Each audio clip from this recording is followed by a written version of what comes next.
Ok, chicos, ya comenzamos la transmisión. Vamos a esperar unos minutos para que pueda unirse más gente. Ya, perfecto.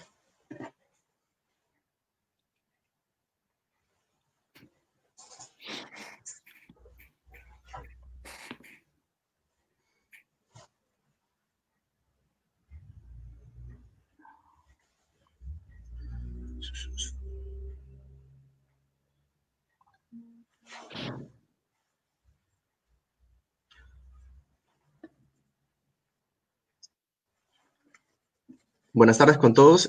Vamos a esperar un minuto, por favor, para que puedan entrar al streaming, las personas todavía.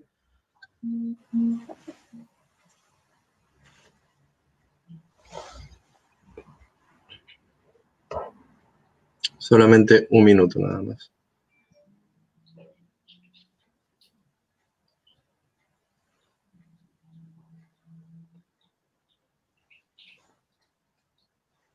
Cinco y 2 empezamos la Voy a transmisión. colocarme los auriculares mejor para...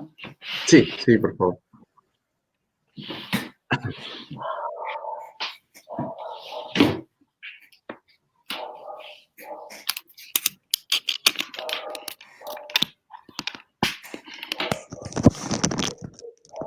Ya. ¿Estás listo, Martín? ¿Perdón?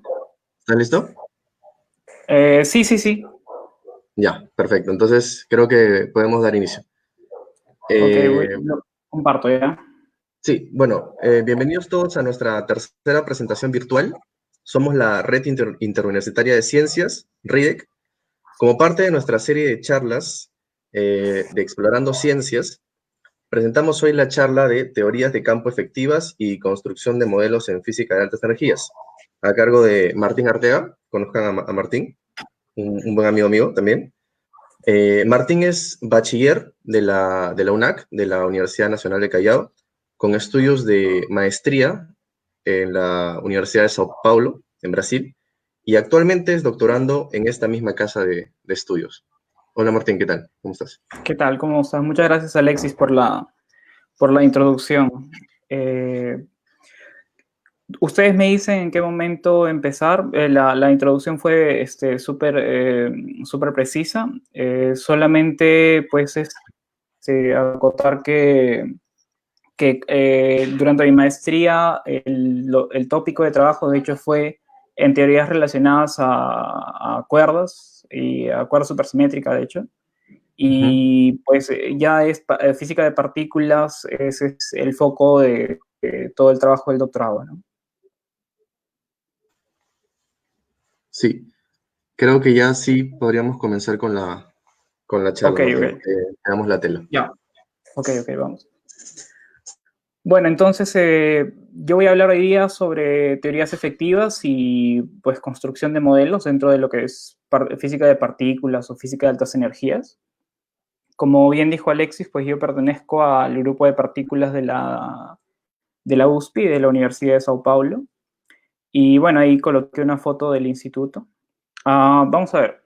Primero quiero hablar acerca del estatus de la física de hoy.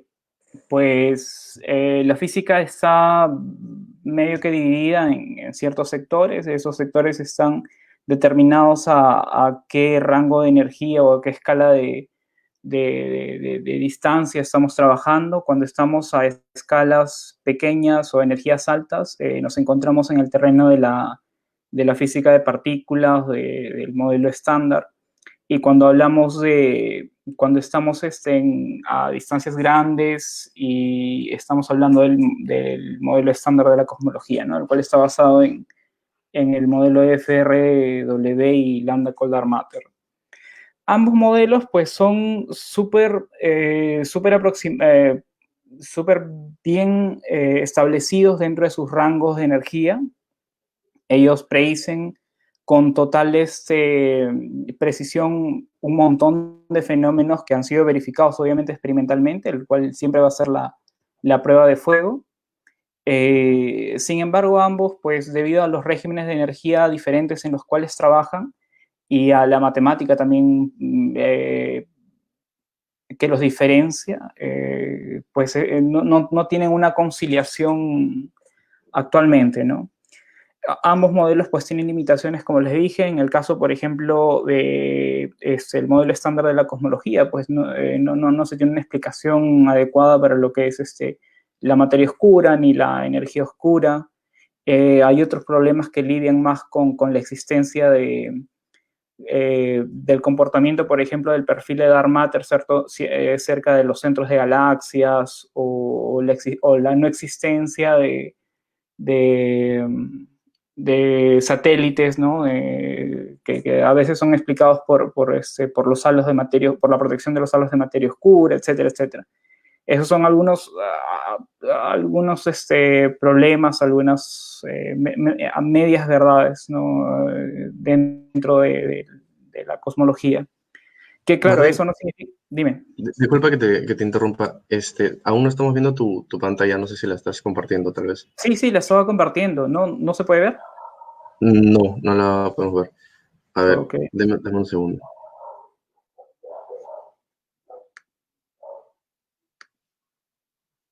Ahora, ¿se puede ver? Sí, ahora sí. Sí, correcto. Sí, Ok, ahora sí. disculpen. Bueno, entonces, eso dentro de lo que es la cosmología, y dentro de lo que es la física de partículas tenemos también un montón de otros problemas. Entre ellos tenemos pues la no explicación, ¿no?, de la masa de los neutrinos dentro del modelo estándar, que está dictado por el grupo de simetría que está en el primer punto, ¿no?, el SU3, SU2, cross U1. Tenemos las anomalías experimentales que han aparecido en los últimos años. Y bueno, tenemos otros problemas teóricos, como los problemas de jerarquía, ¿no?, tanto del Higgs como los problemas de jerarquía de los Yukawas, y etcétera. Estos son ese branch de problemas es muy importante tenerlo muy presente, porque no se trata solamente de que tenemos limitaciones experimentales, ¿no?, sino que también tenemos limitaciones teóricas para poder explicar todo esto. Ahora, claro, podemos también hacer un acoplamiento, por ejemplo, del modelo estándar con teorías linealizadas de gravedad, con el método del background. Eso da correcciones, da resultados interesantes. Sin embargo, pues la gravedad no es lineal, entonces esos límites tienen también obviamente sus limitantes, ¿no? Eso hay que tenerlo en cuenta.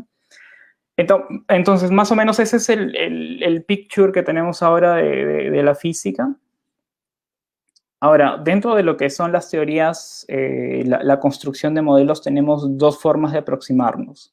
Una que es llamada la top-down, donde partimos desde una teoría en la región V, una teoría completa. Por ejemplo, un ejemplo de eso podría ser el modelo mínimo supersimétrico, o las teorías de gran unificación, SU5, E8, E8, etcétera, etcétera. Y pues a partir de esta teoría, que es mucho más general, con un espectro de partículas más grande, ¿no?, etcétera, corremos hacia la región IR, ¿no?, la que es para energías más bajas. Y ese es el sentido top-down, y el otro es el bottom-up, que es básicamente en lo que trabajamos dentro de teoría efectiva. Dentro de esto conocemos la teoría a bajas energías e intentamos construir lo que está para encima. Ambos approach, en cierta forma, ellos tienen que tener un match, ¿no?, pero ellos son diferentes en la forma de construirlos. Por ejemplo, si tú planteas una teoría en la región V, tú vas a tener un zoológico de partículas probablemente bastante grande, que a veces, dependiendo de las simetrías, pues a veces no puedes controlarlo. Dependiendo también de lo que permites. Si permitimos, por ejemplo, fenómenos de violación de sabor y otras cosas, el zoológico podría ampliarse. Ahora, en cambio, en el otro lado, en el bottom-up, pues nosotros ya conocemos ciertas teorías a bajas energías. La principal de ellas es el modelo estándar. Entonces podemos ya tener una teoría base sobre la cual podemos empezar a construir. Entonces, ya conoceríamos, en este caso, la lagrangiana en la región IR, que es la que describe la física a bajas energías, y sobre ello vamos aumentando el zoológico de partículas y las simetrías, si queremos, o los mecanismos que van a aparecer en pos de llegar a una teoría en la región V. Ahora, esto tiene sutilezas, ¿no? Por ejemplo, en medio de este avance en cualquiera de los dos sentidos, podemos tener symmetry breakings de diversas clases. Podemos tener quiebras de simetría del tipo como el que tiene el bosón de Higgs, ¿no? El cual está basado en el mecanismo del sombrero, ¿no? Podemos tener otro tipo de quiebras de simetría, como las quiebras de simetría quirales en teorías que son como las de la cromodinámica cuántica, donde se forman condensados de fermiones. Y bueno, pero dentro de todo esto, normalmente esto involucra que existan nuevas simetrías en la región V. Simetrías que van más allá de las simetrías que ya conocemos, que son aquellas que aparecen en la región IR, ¿no? que son, como ya había comentado, el SU3, SU2, SU1. No siempre exige que haya nuevas simetrías, podría ser que no, pero en cualquier caso, ir hacia la región V normalmente exige que tengamos nuevas partículas, ¿no? Estas podrían ser de diferentes tipos, pero en cualquier caso existen varios inconvenientes, pero en esta parte voy a resaltar uno, que es la sensibilidad que tiene el Higgs. Él es muy sensible a la introducción de partículas, sean estas de tipo bosónicas o fermiónicas. Con bosónicas me refiero a partículas que tienen un spin entero, y con fermiónicas aquellas que tienen un spin fraccionario, ¿no? En cualquier caso, el Higgs es sensible, y nosotros conocemos experimentalmente bien cuánta es su masa y sus propiedades, ¿no? Entonces, ese es un punto que siempre se tiene que tomar en cuenta, ¿no? No es tan sencillo alterar el modelo estándar, ¿no? El modelo estándar tiene un montón de parámetros bien medidos a baja energía, los cuales se han mostrado con una precisión impresionante, que son de acuerdo al modelo. Y el hecho de que cualquier inserción pueda afectar la precisión que se tiene de estas medidas experimentales, en particular la de Higgs, es un limitante fuerte, ¿no? Entonces hay que ser muy hábil al momento de poder introducir o nuevas simetrías o nuevos mecanismos o nuevas partículas para no afectar eso. Aparte de ello, pues por ejemplo, existen otras medidas como el número efectivo de neutrinos, que sabemos que son 3, ¿no? Eso también a veces es afectado por el contenido de partículas. No se puede aumentar indefinidamente, por ejemplo, el número de neutrinos, al menos el número de neutrinos que interacciona con el modelo estándar, ¿no? Porque hay otro tipo de neutrinos que son los estériles. Es un loophole dentro de todo esto. Bueno, ahora, como les estaba mencionando, la teoría efectiva básicamente va a intentar ese sentido, ¿no? El sentido desde abajo hacia arriba. Normalmente la escala V está marcada como la escala de Planck, que va de un orden de 10 a la 18, 10 a la 19 y electronvoltios, que es una escala de energía sumamente alta si la comparamos con la escala de simetría en la cual se encuentra el modelo estándar. El modelo estándar se encuentra por los 100 GeVs, 10 a la 2. Hay una diferencia de 16 a 17 casas decimales, es muchísimo. Entonces, como a cierto punto nosotros queremos ignorar lo que hay en la región V dentro de esto, porque no tenemos un modelo completo, vamos a empujar un poco el modelo que conocemos en la región IR. Esto va a involucrar, obviamente, esto va a tener asociado una división en las escalas de energías. Eso es ese lambda EFT, que es lo que conocemos como el cutoff de la teoría, que es el punto energético hasta el cual la teoría a bajas energías hace sentido. Pasado eso, normalmente tenemos procesos que no respetan unitariedad y los bounds que vienen del teorema óptico, por ejemplo, ¿no? Y eso ya es problemático. La teoría que vamos a tomar normalmente como la teoría que conocemos en la región IR es el modelo estándar, ¿no? O alguna forma relajada de ello, por ejemplo, la teoría de Fermi. Y pues, bueno, estoy colocando la escala a la cual más o menos caracteriza el modelo estándar, es de 10 al cuadrado, que ahí es 200 dielectronvoltios, ¿no? 100, 200 dielectronvoltios. Las partículas, obviamente también hay partículas a escalas altas de energía. Estas son partículas mucho más pesadas y normalmente quedan fuera del espectro. Hay algunas que sobreviven al paso de la región UV a la región IR, esas son algunas que son importantes. En la escala UV podríamos tener, por ejemplo, las que están fuera, ¿no?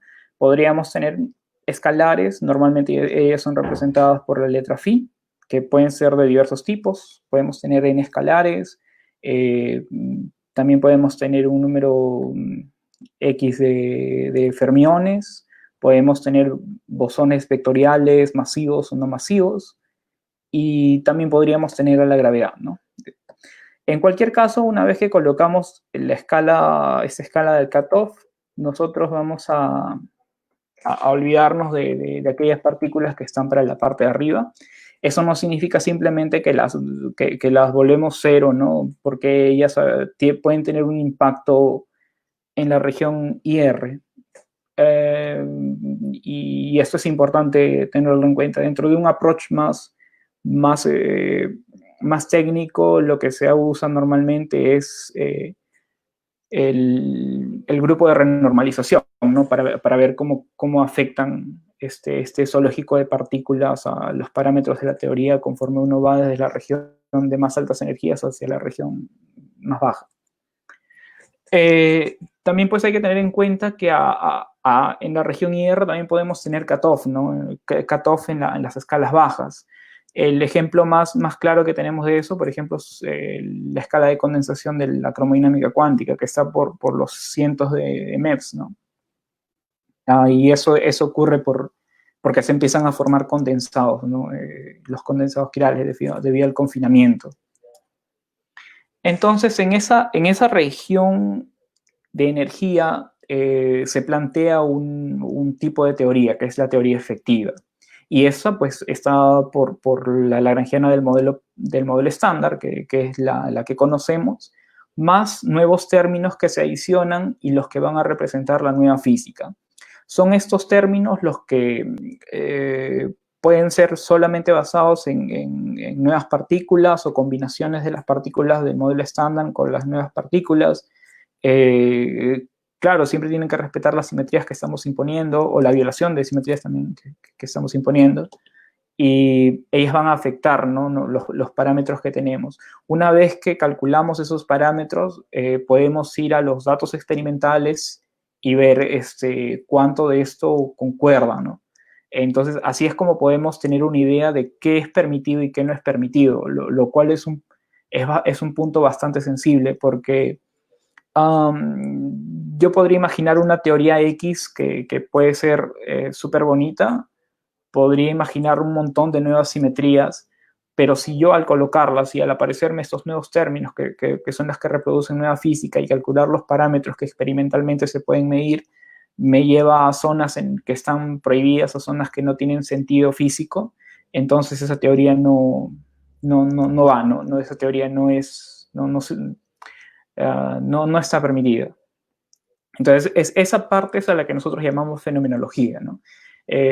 Muchas veces se malentiende el concepto de fenomenológico. La fenomenología no solamente tiene que ver con hacer experimentos, lo cual es muy importante y es súper complicado, sino que también tiene que ver en cómo traducimos desde el lenguaje matemático y todo nuestro formalismo que tenemos aprendido, cómo lo traducimos hacia la data real, ¿no? Hacia los experimentos reales, tener el feeling de la física. Y eso obviamente, depende del modelo, ¿no?, que vamos a plantear. Entonces, ahora, ¿cómo escribimos esta nueva física? Pues normalmente tenemos ciertas guías, ¿no? Sí, ciertas recetas que seguimos. Uno es primero, pues, conocer cuáles son las simetrías globales y locales con las cuales estamos trabajando y las cuales vamos a permitir, ¿no?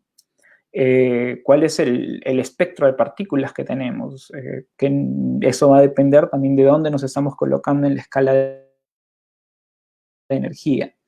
Y bueno, lo que vamos a permitir. Ahí ya depende, esto ya es parte del model building, ¿no?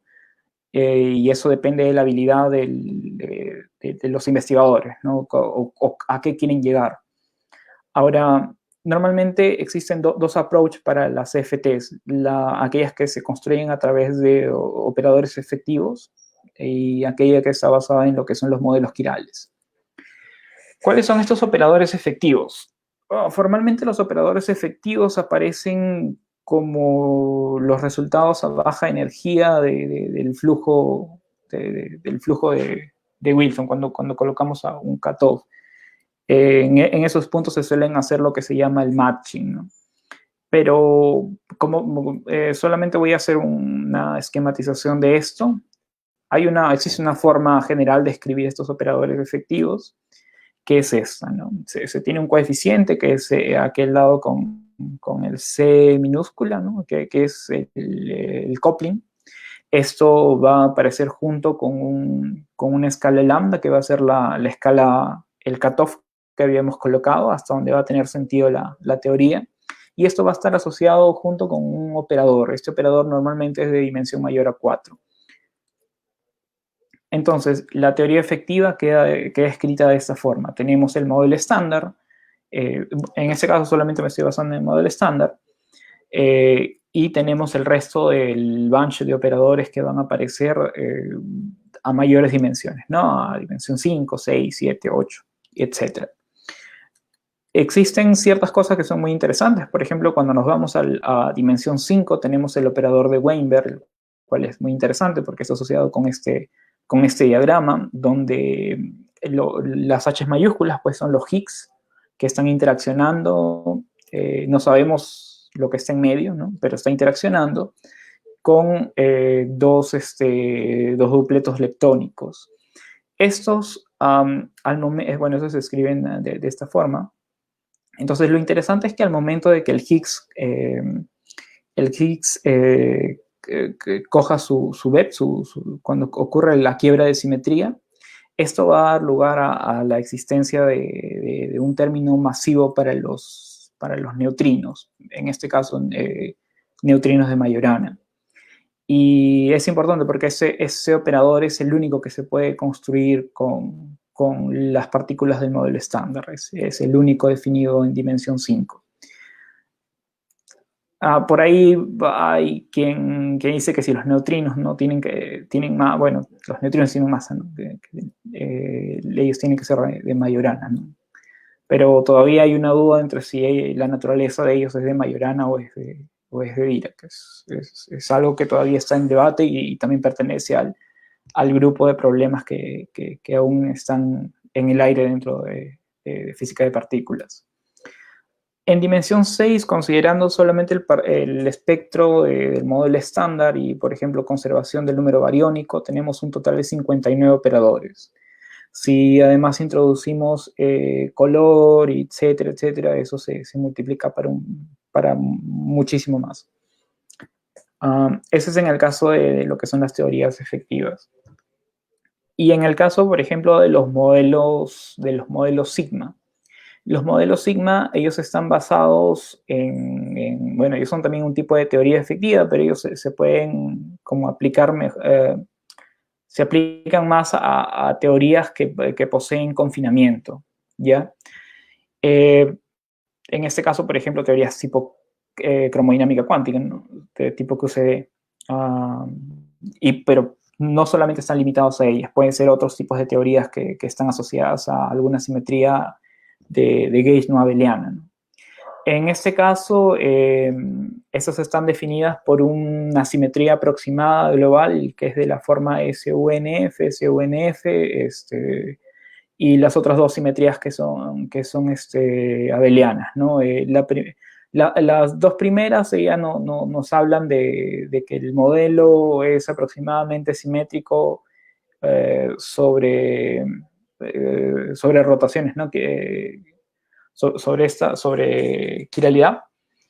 El tercer término es conservación del número bariónico y el último término debería ser una conservación sobre rotaciones axiales, pero el problema es que si nosotros tenemos términos de masa para los fermiones del modelo, esta simetría U1 axial y es quebrada.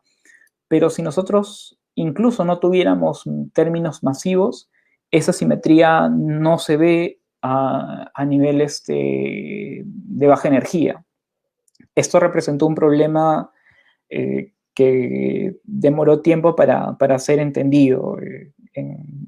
Ya esto hace varias décadas. Y esto fue conocido como el U1 Axial Problem. Y la solución a esto al final vino de mano de 't Hooft, porque él entendió que esto venía ligado a la complejidad del vacío dentro de la cromodinámica cuántica, ¿no? Y en general a la complejidad del vacío en teorías de gauge no abelianas, donde el vacío aún está determinado por un parámetro, ¿no? Y eso depende de la topología que está asociada a estos campos de gauge no abelianos. Entonces, y lo cual se traduce en que existen contribuciones que son contribuciones que no se pueden eliminar, que son ya de carácter cuántico, son violaciones de la simetría a nivel cuántico, y a eso se les llama anomalías. Entonces, esto normalmente se escribe usando esos modelos sigmas, los cuales son representados por un campo bosónico, el cual va a representar un par de estos fermiones. Entonces acá hay una cosa un poco delicada, porque si ustedes hacen el conteo de la dimensión, cada fermión tiene dimensión 3 medios y ese par debería tener dimensión 3. Sin embargo, normalmente cuando escribimos la lagrangiana efectiva de ese campo escalar, de ese campo bosónico sigma, lo consideramos como de dimensión 1. Ahí hay una cosa medio extraña, pero eso es debido a que también no entendemos bien lo que ocurre dentro del confinamiento, ¿no? Ahí faltan algunos factores de dimensión, pero el problema real es que no sabemos cómo ocurre eso. No podemos extrapolar la teoría que voy a escribir a continuación desde primeros principios, partiendo de una lagrangiana, de una teoría gauge no abeliana con fermiones, ¿no? Acoplados. Entonces, el modelo sigma normalmente lo escribimos de esta forma, que son todos los términos renormalizables que se pueden escribir para un modelo. Esto, si vamos a dimensión 1, esto es básicamente una teoría lambda phi 4. Este otro término y este otro término tienen dos naturalezas que normalmente no se cuentan, pero son importantes. Bueno, el último sobre todo no se toma en cuenta, pero el segundo sí está relacionado con lo que dije, con la anomalía axial, que es ese término viola explícitamente el término de arriba, el de la anomalía, el de U1 axial. Y el último que viene siendo la contribución de la masa de los fermiones. En caso de tener fermiones no masivos, ese término no existe. Entonces, bueno, acá es un pequeño gráfico que coloqué, donde se puede ver cuáles son las zonas que dependiendo del número de colores en una teoría tipo QCD y el número de flavors, podemos tener diversos comportamientos de los fermiones a baja energía. Todo lo que está en la parte blanca para abajo son la parte que es confinada. Cuando vamos a la región energía, estos forman justamente esos condensados, ¿no? Que nosotros entendemos como protones, qué sé yo, los mesones, ¿no? que existen en la naturaleza. Y las teorías que dependiendo de estos dos números caen dentro de esa zona naranja naranja suave y la naranja más fuerte, son aquellas que quedan como libres, ¿no? Son esos fermiones a baja energía y no forman condensado. Y existe esta ventana que es la ventana conforme, ¿no? Donde estas teorías no abelianas con fermiones, pues a baja energía forman un tipo de teoría conforme, lo cual es súper interesante. De todas maneras, ¿dónde quedan exactamente estas divisiones? Es un tema de debate. Como les dije, eso de acá es un modelo efectivo, no sabemos cómo llegar por primeros principios. Eso es una limitante que tenemos ahora. No sabemos si va a ser así siempre, si faltan herramientas matemáticas o pues no. Hay ciertos avances que vienen de teoría, de teoría en el lápiz. Sin embargo, pues no tenemos nada concreto, ¿no? Y bueno, por último les voy a hablar acerca de claro que normalmente no se habla porque también no es algo muy antiguo. De hecho, debe tener como 1 año y medio, 2 años, que es el swampland, que esto aparece dentro del contexto de teoría de cuerdas. Entonces, básicamente, dentro del swampland tenemos la siguiente pregunta, ¿no? Dentro de todos los modelos efectivos que nosotros podríamos tener, incluyendo la gravedad, ¿cuántos de estos podrían tener una versión a altas energías que básicamente es autoconsistente, ¿no? ¿Cuántas de estas podemos completarlas de forma eficiente a tal de que nos dé una teoría de la gravedad cuántica consistente, ¿no?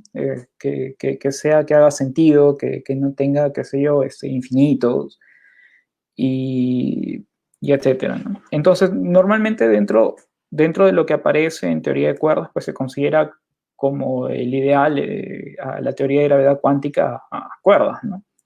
Y a partir de eso, pues se tiene lo que se llama el landscape, ¿no? Que son todas aquellas teorías efectivas en la región IR, las cuales una vez que uno va a través de estos procesos, ¿no? de bottom-up, uno va construyendo, ¿no? Hasta llegar hasta incluir la gravedad. Esto nos daría una teoría consistente, ¿no? Y todas aquellas teorías efectivas que están fuera del landscape son aquellas que pertenecen al swampland, ¿no? Actualmente es una materia de debate y de amplia investigación cuál sería un criterio matemático para poder diferenciar entre dos teorías a baja energía y poder decir, esta teoría pertenece al landscape y esa teoría no pertenece al landscape, o esta teoría es del swampland, ¿no? O no, ¿no? Entonces, esto es una idea que se está trabajando, todavía no se tiene una forma cuantificable de poder determinar esto. Hay mucha gente trabajando actualmente en este tipo de cosas. Normalmente se tiene una guía de cómo abordar ese problema. Para abordarlo se suele hacer lo siguiente: se tiene una teoría en la región a bajas energías, que es la definida por el cutoff, que es de la EFT, y lo que se hace es acoplar la gravedad. Se acopla la gravedad a esta teoría y esto modifica el cutoff hacia un poco más arriba, un poco más arriba de la escala en la que se encontraba. Entonces, si esto al modificarlo si al introducir, acoplar la gravedad, la teoría no se ve afectada, que sería la flecha roja, la que sale fuera del cono, entonces significa que por más que vayas hacia la parte de arriba, nunca va a converger hacia una teoría consistente, ¿no? De la gravedad cuántica. Y sin embargo, si se ve afectada, pues significa que la gravedad está que lo tuerce, ¿no? Ahora, eso de ahí no es nada cuantificable, porque no nos dice exactamente cómo se van a comportar todas las EFTs, ¿no? Solamente nos da una receta de cómo se puede ver, pero eso se tiene que analizar caso por caso, ¿no? Entonces igual es materia de debate. Y bueno, eso ahí sería lo último, las conclusiones de esto, pues que las aproximaciones de las teorías efectivas son un lugar que es ¿cómo se podría decir? Safety, que es seguro para poder trabajar, para buscar nueva física, porque ya nos basamos en algo de lo cual conocemos, que en este caso podría ser el modelo estándar, por ejemplo, y en base a esto que ya conocemos, a todas las medidas experimentales que tenemos y a todo el boundary de herramientas matemáticas que tenemos, pues construimos lo que está arriba, ¿no? Entonces, en ese sentido es un framework seguro, ¿no? Y pues hay un montón de trabajo todavía por hacer, ¿no? Tanto desde el lado teórico como desde el lado experimental.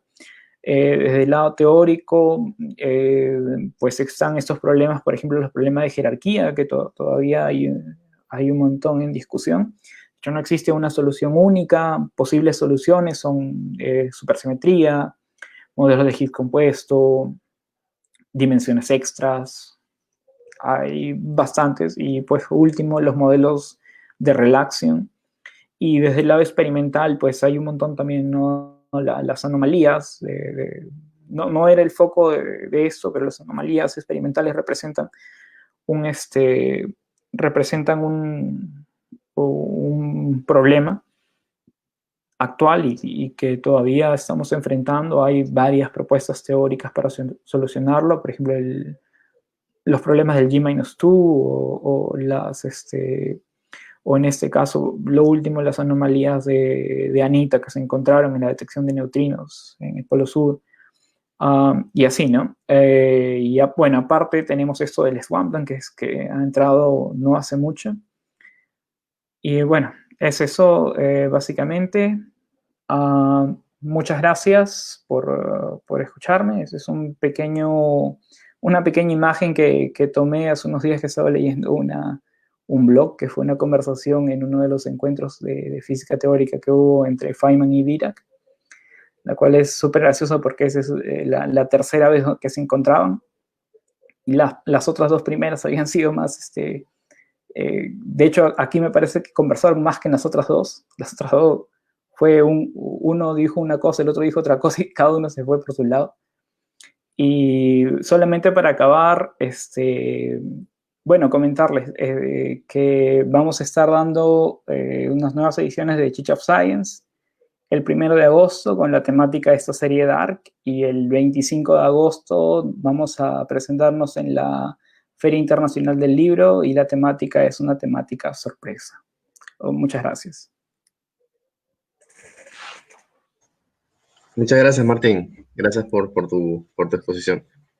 A ver, unos minutos, un minuto si es que hay alguien que tenga preguntas. Sí, claro. Dame un segundo.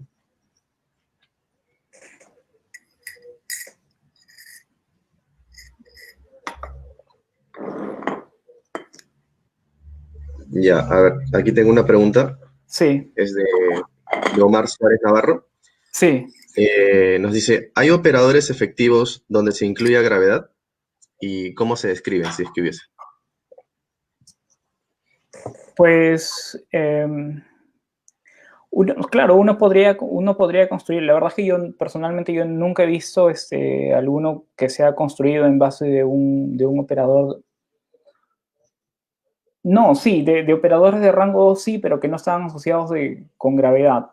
Pero asociados con gravedad supongo que uno podría entenderlos como el acoplamiento con gravedad linearizada. Yo no he trabajado exactamente con gravedad, ya acoplada de esa forma, pero sí, no veo por qué no se podría construir. Es una idea interesante. Yo tenía una pregunta adicional, Martín. Sí, dime. Vi que los operadores efectivos, nos decías que era de dimensiones de 4 para arriba, ¿cierto? Sí. Ahora, hay otras teorías que tienen dimensión 2, como las teorías conformes. ¿Hay operadores efectivos para este tipo de teorías? Pues yo supongo que uno puede acoplar eso. Claro, yo particularicé esto justamente por lo que era dentro del contexto de física de partículas a dimensión 4. Sin embargo, claro, uno podría construirlo en otras dimensiones. De todas maneras, hay algunas cosas que yo personalmente no sabría cómo funcionan en dimensión diferente de 4, porque ahí hay que tener mucho cuidado. Por ejemplo, existen en dimensión 4, por ejemplo, yo sé que funciona el teorema de Goldstone, por ejemplo, si no hablo de gravedad. Pero en dimensión 2 creo que existe un teorema que no sé si era debido a Coleman o a Dyson, que decía que en dimensión 2 no existen bosones de Goldstone, por ejemplo, ¿no? Y al final de cuentas todo eso tiene que ser tomado en cuenta cuando uno va a ver tanto la construcción de los operadores, ¿no? Porque esto te va a decir cuáles son los campos con los que vas a construir esos operadores efectivos. Sí, eso. Gracias, Martín. Si es que haya alguien más que tenga alguna pregunta, por favor, remítalo al chat. Para un minuto, a ver, de repente hay alguien que tenga alguna otra pregunta. Sí, sí. Uh-huh.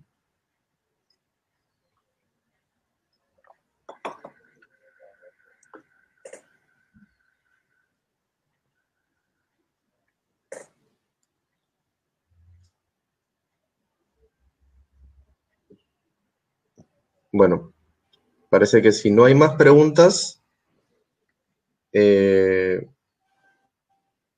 damos por terminado entonces el... bueno, hay una...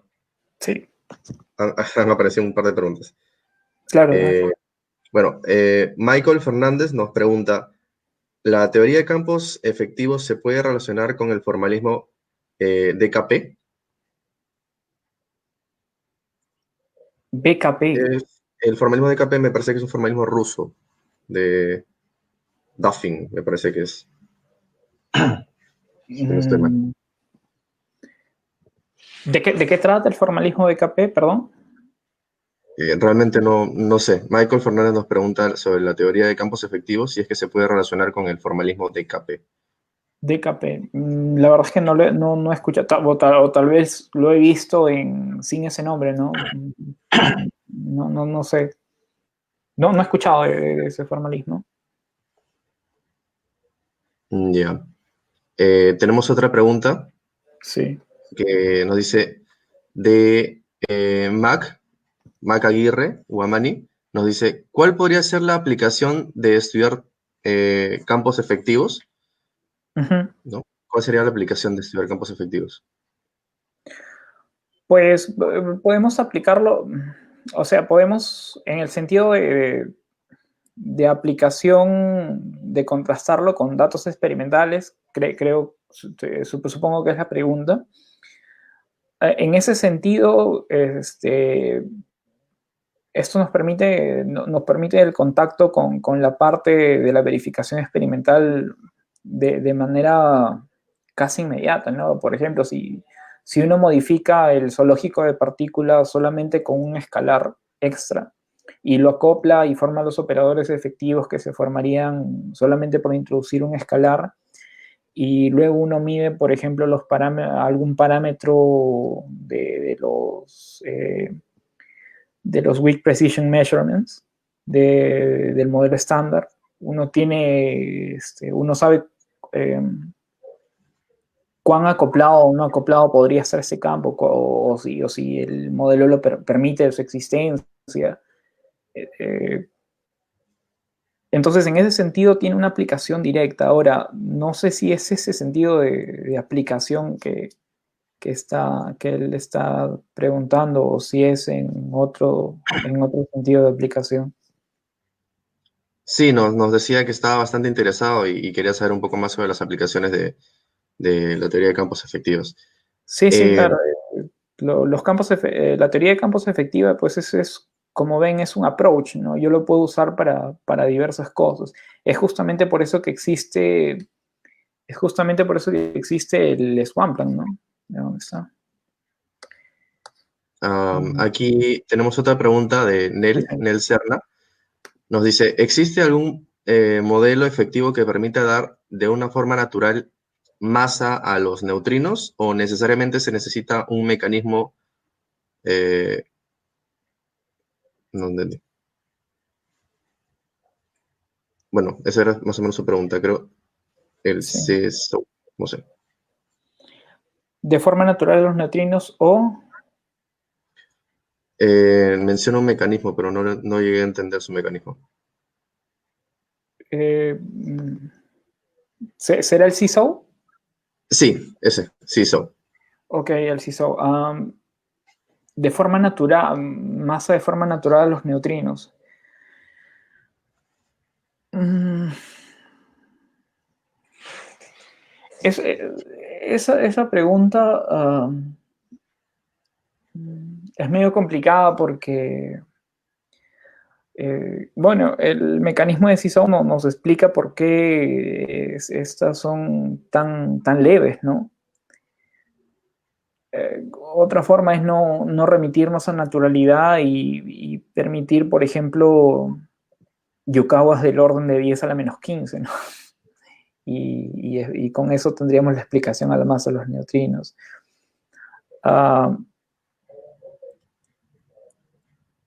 Ya que entiendo, claro.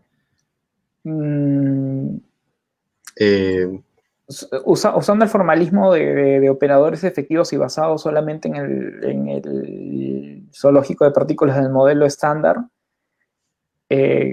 yo creo que el CISO nada más, porque eso te lleva directamente al operador de dimensión 5 de Weinberg. Y esto se amolda de forma casi natural al mecanismo CISO, ¿no? claro, entiendo. Hay otra pregunta más. Bueno, hay varias preguntas más en realidad. Juanca Martínez Sí. nos dice, ¿podrías comentar un poco en qué teoría efectiva estás trabajando? Y en las teorías efectivas, ¿los acoples varían con la energía, como sucede en QCD o QED? Claro, primero, ¿en qué estoy trabajando ahorita? Pues yo estoy usando las herramientas de las teorías efectivas para abordar algunos problemas. Ahorita estoy dentro de lo que son dos proyectos, uno que intenta estudiar la interacción entre neutrinos y materia oscura, y tratar de ver efectos, ¿no?, de esto. Claro, no puedo comentar mucho también porque, porque justamente estamos trabajando todavía en esa parte. Y el otro es usar las teorías efectivas para tratar de modelar nueva física que pueda ser detectada a través de ondas gravitacionales, ¿no? En este caso, ambas se moldan a FTs. Ahora, de aquí a un futuro no muy lejano, pues ya más o menos también tengo pensado algunas otras líneas para investigar que de alguna u otra forma están basadas en EFTs. Algunas de ellas todavía contemplan neutrinos, pero me gustaría enfocarlo más hacia intentar relacionar la física de neutrinos con la de ondas gravitacionales a través de teoría efectiva. Eso sería muy interesante. Y bueno, eso es lo que estoy trabajando ahorita. Y sobre lo otro, claro, también existe uno puede usar las técnicas de renormalización sobre los coeficientes que aparecen ahí, ¿no?, que son los coeficientes de Wilson. y uno obtiene unas ecuaciones también de evolución que tienen una matriz de evolución, ¿no? Que es la matriz gamma, ¿no? La matriz de Dimensional Anomalous, ¿no? Dimensional Anomalous Matrix. Pero sí se puede, sí, obviamente sí se puede estudiar eso, ¿no? Tenemos otras preguntas también. Luis Ángel Terrazas nos dice, hay una receta, por receta imagino que se refiere a modelo, para abordar el mismo problema, pero desde el enfoque de arriba hacia abajo. Me parece que era de lo de las escalas de las energías que estabas mostrando en las primeras diapositivas.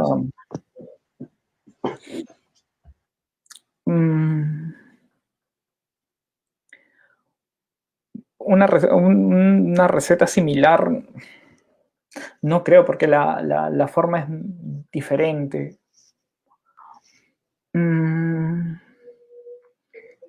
A veces lo que uno hace, en el sentido de ir de top-down, es, por ejemplo, coger algo del remanente del zoológico de partículas que está en la región UV y decir, de todo ese zoológico que está arriba, los que están sobreviviendo a una escala IR es este, por ejemplo, es este escalar y estos dos fermiones, por ejemplo. Y yo me mantengo agnóstico con respecto a todo lo que está arriba, ¿no? O sea, no sé de qué grupo de Gauge vino eso, ni de qué, o si vino de algún otro tipo de simetría, o qué pasó con el resto de zoológico de partículas. Eso justamente es lo difícil, ¿no? Por eso normalmente uno no extiende tanto cuando va de ese lado. Por ejemplo, si uno dice, bueno, esto viene de una quiebra de simetría de un grupo 1, ¿no? Eso es un lugar, es una extensión mucho más segura que decir que ese escalar viene, qué sé yo, de la quiebra de un SU5, ¿no? Porque hay un montón de partículas que no sabes qué pasaron. Pero así una receta, un formalismo similar, pues no creo. No sé si de las mismas guidelines. Tenemos otras preguntas. Tenemos una pregunta de Andrés Álvarez, que nos dice, ¿las teorías efectivas se relacionan con el quiebre espontáneo de la simetría quiral? ¿Y es posible encontrar otros Higgs en estas teorías efectivas? Claro, dentro del modelo, por ejemplo, nosotros podemos plantear los modelos sigma, ¿no? Lineal o no lineal, esos están relacionados por ese teorema Alpeskit-Carrasone, ¿no? Pero en cualquier caso, claro, uno puede relacionarlos con la quiebra quiral, ¿no? Que uno en realidad no sabe cómo se forma el condensado partiendo de una teoría de Gauge-Nobeliana. Uno no puede hacerlo a mano, ir para energías más bajas. Entonces, lo que hace, pues uno plantea este condensado que quiebra explícitamente pues, la simetría quiral y lo modela justamente con este escalar, ¿no? Con el escalar, con ese campo bosónico sigma. Entonces, mientras este sigma está escrito en la forma de como ese modelo lambda phi 4, pues, y no coge un BEP, ¿no? Todavía está manteniendo esa simetría, ¿no? La simetría quiral, pero al momento en que él coge un BEP, igual el espontáneo symmetry breaking del Higgs, quiebra ya la simetría quiral explícitamente, ¿no? Y lo que uno hace es pues escribir este campo bosónico sigma en función de los campos que pertenecen al espectro a bajas energías, ¿no? Entonces, una vez que se quiebra la simetría, esa lagrangiana se expande en todos los términos y uno obtiene términos de interacción, por ejemplo, en el caso de QCD, de los piones cargados, los piones neutros, los otros mesones, y etcétera.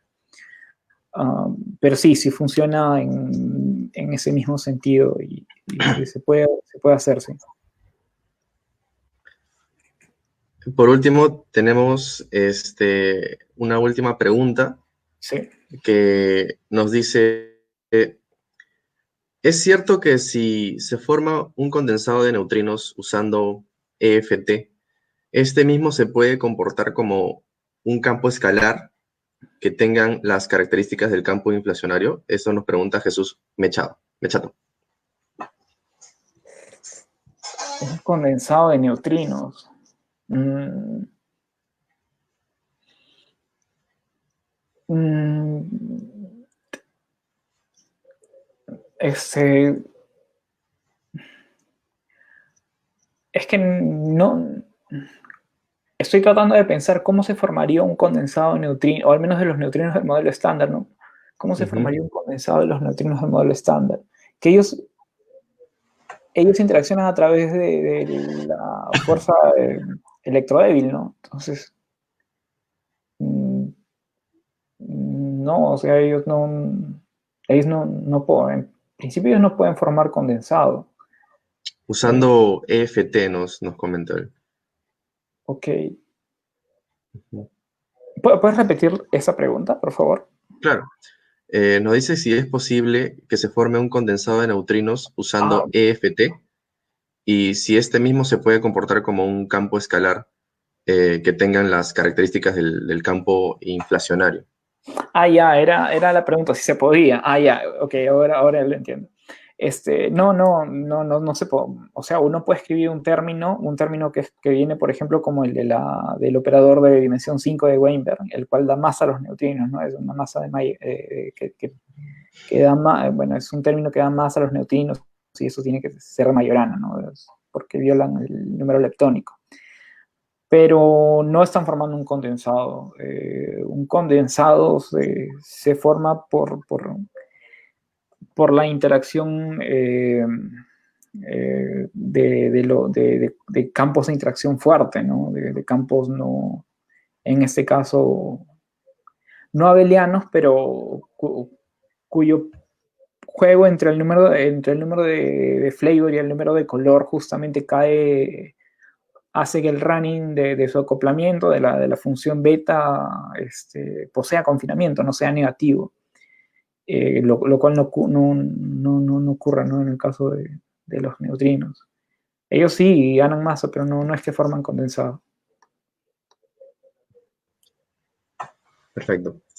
Entonces, aquí terminamos la ronda de preguntas.